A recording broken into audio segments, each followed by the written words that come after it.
Hello everyone guys, today I'll show you a very special game of chess. In this game that was played exactly 20 years ago, White sacrificed all his pieces and finally won the game. So this game was played by Grigory Serper, a very strong Grandmaster at the time, against the Greek Grandmaster Ioannis Nikolaidis. They were very strong players at their time. So Grigory Serper, playing as White, played c4. This is the English opening. And Ioannis played g6, clearly wanting to fianchetto his bishop on g7, and Serper played e4.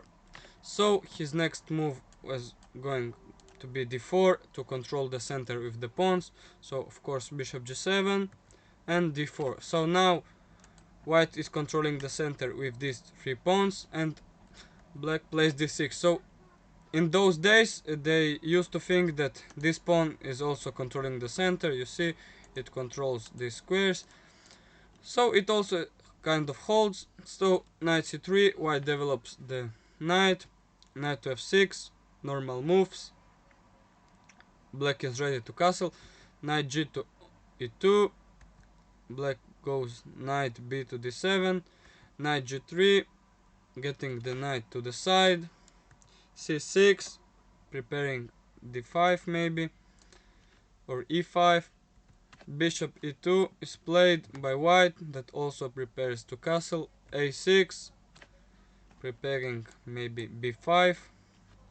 Bishop e3, h5, f3, b5, c5, and here Black takes, White takes, and queen to c7. White castles, Black plays h4, attacking the knight, and here the White knight has only one square to move, which is knight to h1 in the corner, but from here the knight can get to f2 and then play on.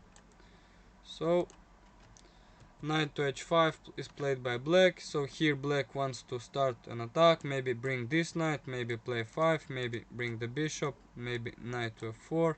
A lot of ideas, maybe even sacrifice this pawn to open the king. A lot of ideas for the Black pieces. So queen d2. Now White is connecting the rooks and bringing the queen also into the game. Here the Greek master plays e5, knight to f2. White is bringing their knight into the game back. Knight to f8, opening the path for this bishop. a4, proposing a pawn exchange. b4, plays Black. Knight to d5. So here is the first sacrifice in the game. That is only the start, guys. You'll see an insane game where White sacrificed every literally single piece that he has and still won the game. Crazy game. So knight to d5. So in this position Black doesn't have to accept the sacrifice, but even according to our stockfish, it is best he can do is to accept. So that's what he did. Black took the knight, and here White captured with the pawn, which is strange. If I was him, I would capture with the queen and attack the rook, but I think Grigory had some else in mind. We'll see very soon. So here was played f5 by the Black Greek master. So here I think it's a mistake and he shouldn't play like this. So here White could capture this pawn, but instead he played d6. Grigory Serper played d6, and here queen c6 is played by the Greek master, and here White sacrifices the bishop. So he uses the weakness that the king and the queen are on the same diagonal and pins them. In this position Black has to accept the sacrifice, and he takes, and now the pawn takes and attacks both the queen, and now the rook is also attacked. So I think that maybe Black should have played queen b7, protecting the rook, but maybe he thought that after c6 the position won't be so good. Let's say queen goes there, there will be d7, and maybe he didn't like these ideas. So instead he captured this pawn, and here White took the rook, and now the material is even. Now black goes back to c6 attacking the rook, and white plays rook f to a1. Now the rooks are connected and doubled up on the a file, and here black plays f4 attacking the bishop. The bishop has nowhere to run, which is interesting, but here the white grandmaster doesn't even care about this and plays rook 1 to a7.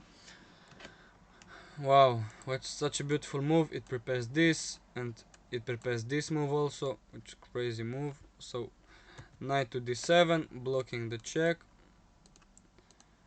Wow, such interesting move. By the way, if you're looking at this move, it's not good because the rook is hanging. So here in this position, white sacrifices the rook. Now the queen takes the rook, and now queen d5. Wow, such a beautiful move. Now it threatens rook a8, it threatens queen to e6, and it threatens c6, pushing those pawns even forward and leaving this bishop like take me please. So of course black takes.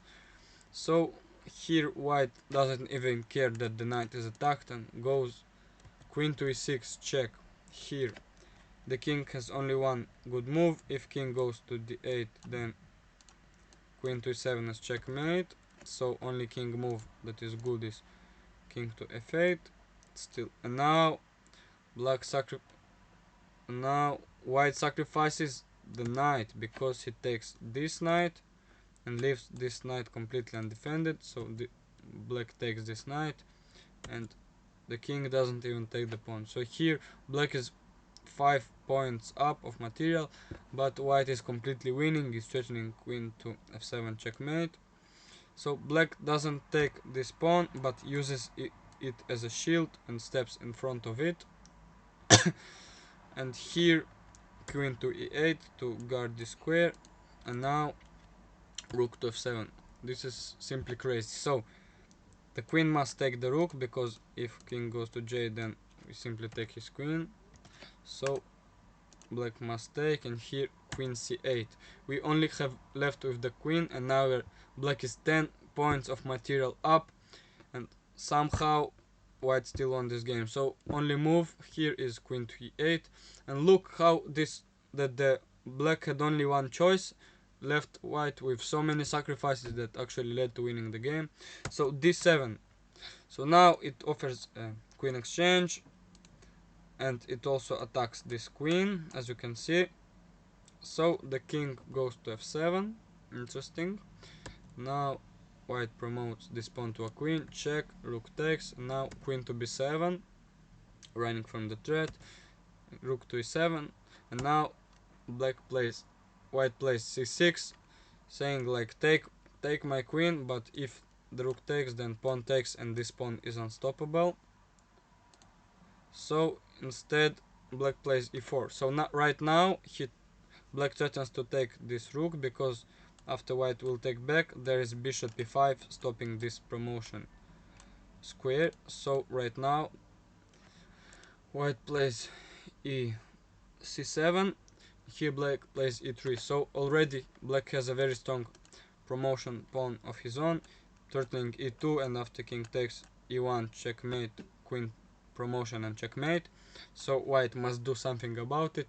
So we are now in position like this, always look for checks. So queen d5 check, king to f6, queen d6 check, king to f7, and here white could take the rook, but our grandmaster repeated the position one more time, and here he sacrificed his last piece on the board, the queen, and now it removed the rook that guarded these pawns. And now after king takes, white promotes to a queen again, surprise surprise, and now white is up material. After all this game that white has been down material, finally white is up material, and all this combination have paid off.